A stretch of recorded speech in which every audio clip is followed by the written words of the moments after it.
Ya está con nosotros Osvaldo Moreno, él es un destacado consultor político. Buenos días, bienvenido a Punto de Orden, le saluda Juan Javier Benedetti. ¿Qué ve usted cuando observa el panorama electoral? ¿A qué candidatos les pondría hoy el membrete de favoritos para llegar a una segunda vuelta? Buenos días, un gran saludo a todas las personas que nos miran, nos escuchan. Encantado de poderlos atender. Bueno, las encuestadoras, casi todas, lo único en lo que no varían es en el orden, digamos, de posición, entre comillas, o en función de que si son o no sus clientes, pero está claro de que hay tres favoritos, o entre comillas, ¿no? La una alternativa, que es la del correísmo, que creo que hay razones de forma y fondo para entender esto.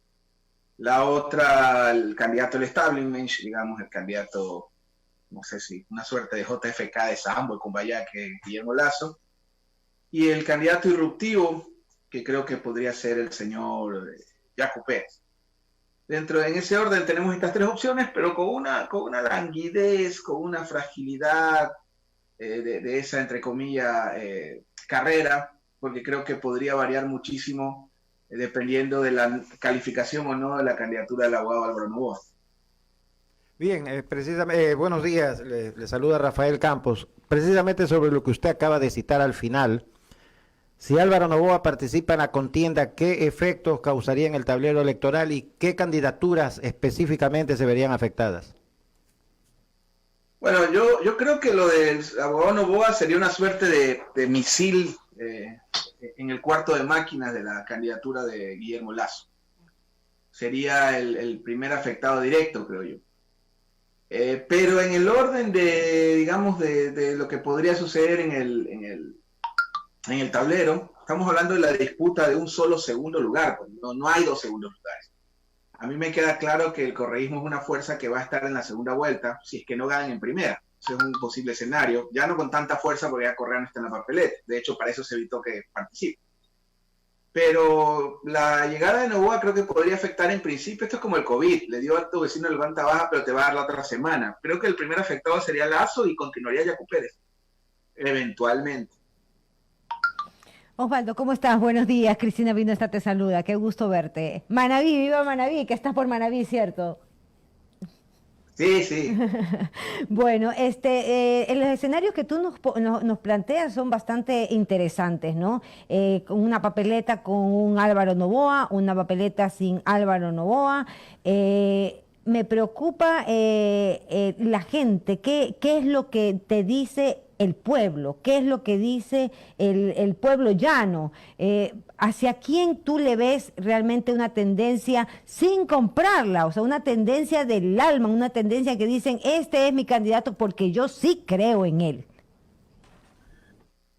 A ver, el correísmo genera nostalgia en ciertos sectores de la población, digamos, hay un grupo de sectores de la población que sienten nostalgia, digamos, por esta fuerza política, por razones, creo yo, de forma y fondo que son un poco complicadas de explicar, ¿no? Si tú tienes digamos, un presidente que lo evalúa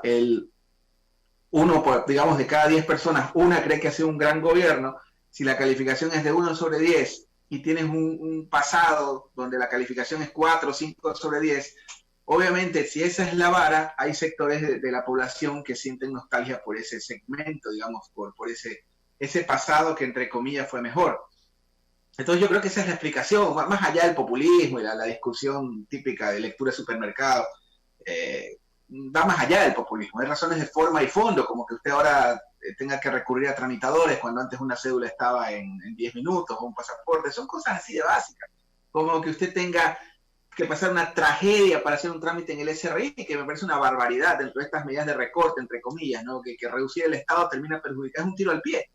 Porque yo creo que, por ejemplo, en el caso del servicio de rentas deberías tener funcionarios que vengan a la casa porque es recaudación a la caja. Bueno, esas cosas pasan aquí en Guinea no ecuatorial, sino en nuestro país, pero que se parecen eso en lo ecuatorial. Entonces, esta nostalgia que genera el correísmo tiene muchas razones. Sí, usted me puede hablar de la corrupción, sin duda, hay muchos casos probados, otros exagerados, pero eso no cambia el presente, digamos, que más allá de que en esta burbuja de opinión que nosotros nos encerramos o nos encapsulamos, tengan, digamos, los generadores de opinión.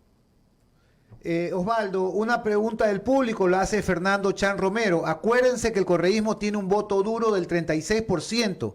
¿Qué piensa el ingeniero Osvaldo Moreno sobre esto?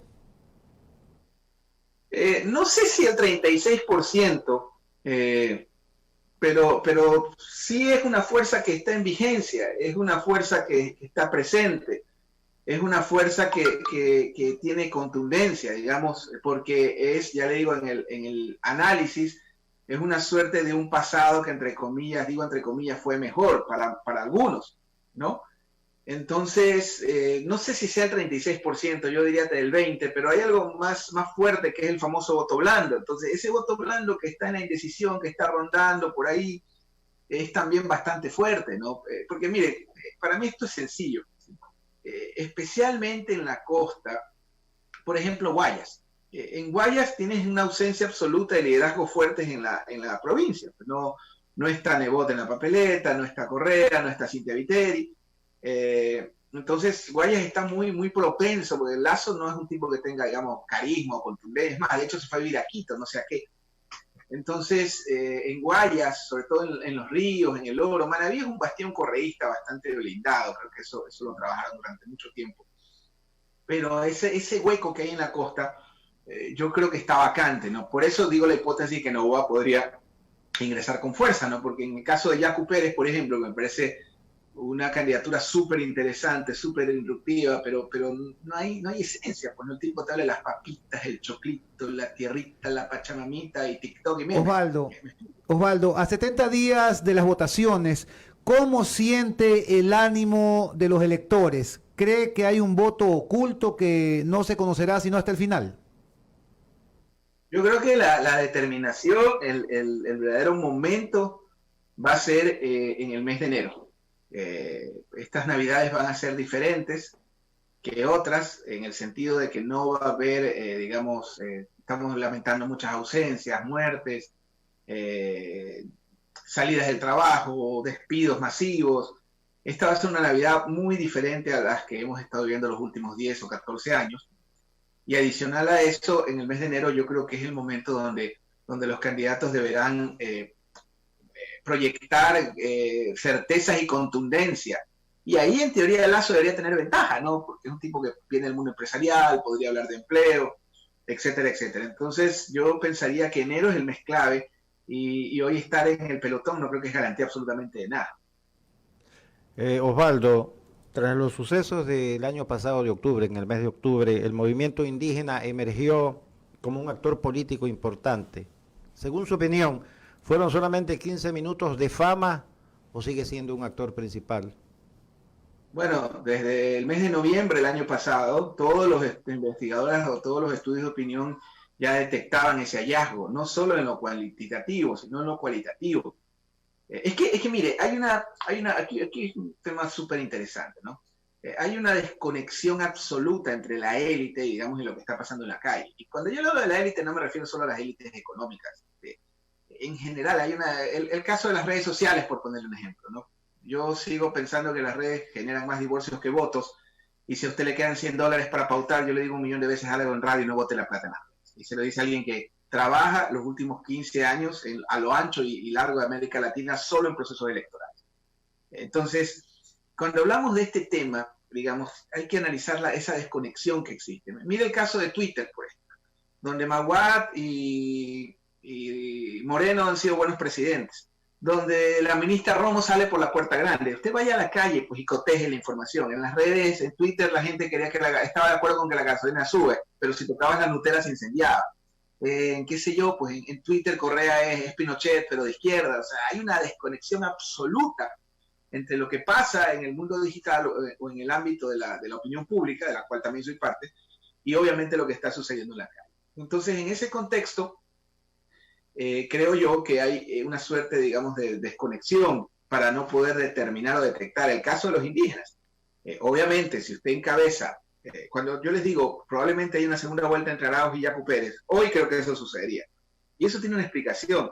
Si tú encabezas la oposición desde las calles a un gobierno que lo rechaza el 90% de la población, eso no tiene ninguna ciencia, eso va a generar un capital electoral, que es lo que se refleja en todos los estudios de opinión a nivel nacional. En unas está primero, en otras tercero, pero está en el pelotón. Entonces, si tú encabezas la oposición a un gobierno impopular, obviamente eso se puede capitalizar. Y el otro cuco, digamos, que construyó el gobierno fue la satanización de su contendor. El correísmo escogía contendores para debilitarlos.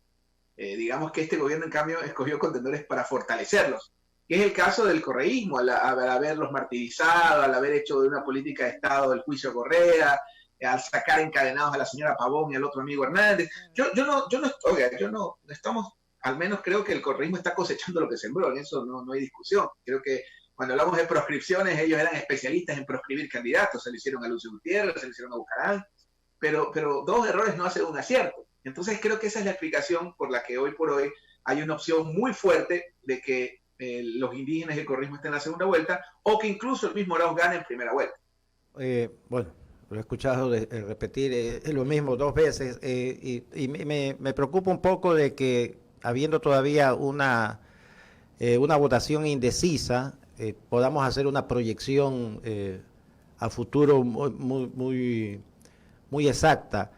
Quería preguntarle, Osvaldo, si usted cree que los 12 candidatos de más no tienen ningún chance de dar alguna sorpresa electoral. A ver, yo lo dije en una parte de la entrevista que esto se define en enero. Estamos hablando del día de hoy. Y considero que lo formal, lo serio es plantear escenarios, no emitir sentencias. Y yo creo que hay un escenario posible donde podría suceder lo que le he planteado. La otra opción es Lasso también, que en el mes de enero debería, proyectar contundencia. Lo que pasa es que la candidatura de Lasso está muy sujeta a lo que pase con Álvaro, por ejemplo. Y si sale Álvaro Noboa hay una afectación. Y también al margen de lo que pueda suceder entre los candidatos del pelotón, de los favoritos, entre comillas, hay que ver un poco también lo que está sucediendo en lo institucional. Tienes un gobierno que lo rechaza el 95% de la población, de acuerdo a todas las empresas de investigación pública. Tienes una asamblea que la rechaza el 97%. Tienes un CNE que no tiene credibilidad. Tienes instituciones a función de la coyuntura. Fíjese el caso del CNE. El correísmo va primero a las encuestas, descalifícale al candidato. No lo califiques. Un día sí, un día no. De pronto Álvaro aparece, no lo dejes participar. El otro candidato manda a la Contraloría. Las instituciones están en función de la coyuntura. Entonces es muy difícil, hasta que no esté establecido el escenario electoral, o por lo menos configurada la papeleta formalmente. Esto, insisto, mañana Álvaro Noboa es candidato y tenemos que empezar de cero. Y todo lo que habramos investigado, al menos en lo cuantitativo, cambia. En lo cualitativo creo que está claro. Creo que el problema medular es el económico, el empleo y la salud. Pero en el tema electoral dependemos de muchos factores. Y uno de esos es la participación o no del abogado Noboa. Sí, Osvaldo, hay una cosa que, bueno, todos los ciudadanos comunes recibimos las encuestas del uno, del otro, y a veces hasta se nos llena el teléfono de tantas encuestas que recibimos, pero la constancia es alrededor de un más o menos 35-40% de definición de voto. Entonces tenemos un margen todavía para que algunos puedan crecer o disputar algún tipo de situación, de sitio en este tablero electoral.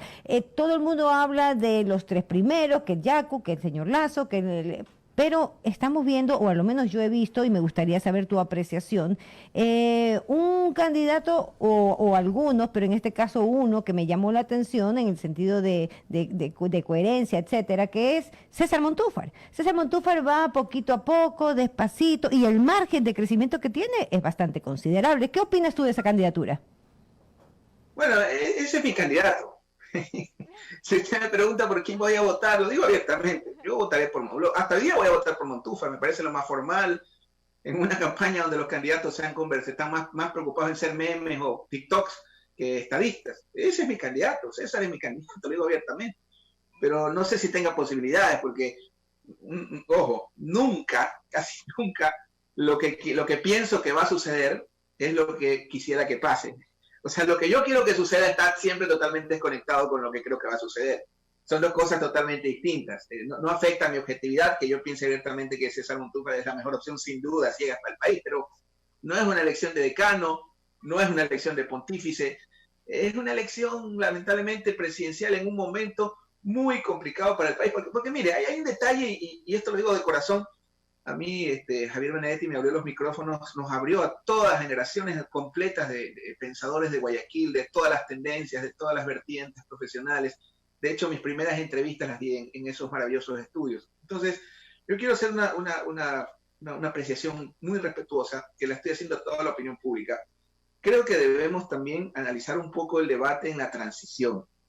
Más allá de la carrera de caballos, que me parece legítima, que es lo que obviamente hay que hablar, pero la transición, a mí, si me preguntan ustedes, o por lo menos si me permiten imponer un pedacito de la entrevista, me aterroriza que no estamos hablando de, para mí, el tema más importante, que es la transición. El gobierno estaba más preocupado de proteger a sus ministros, a sus ministras, pero no hablamos de lo más importante. ¿Por qué?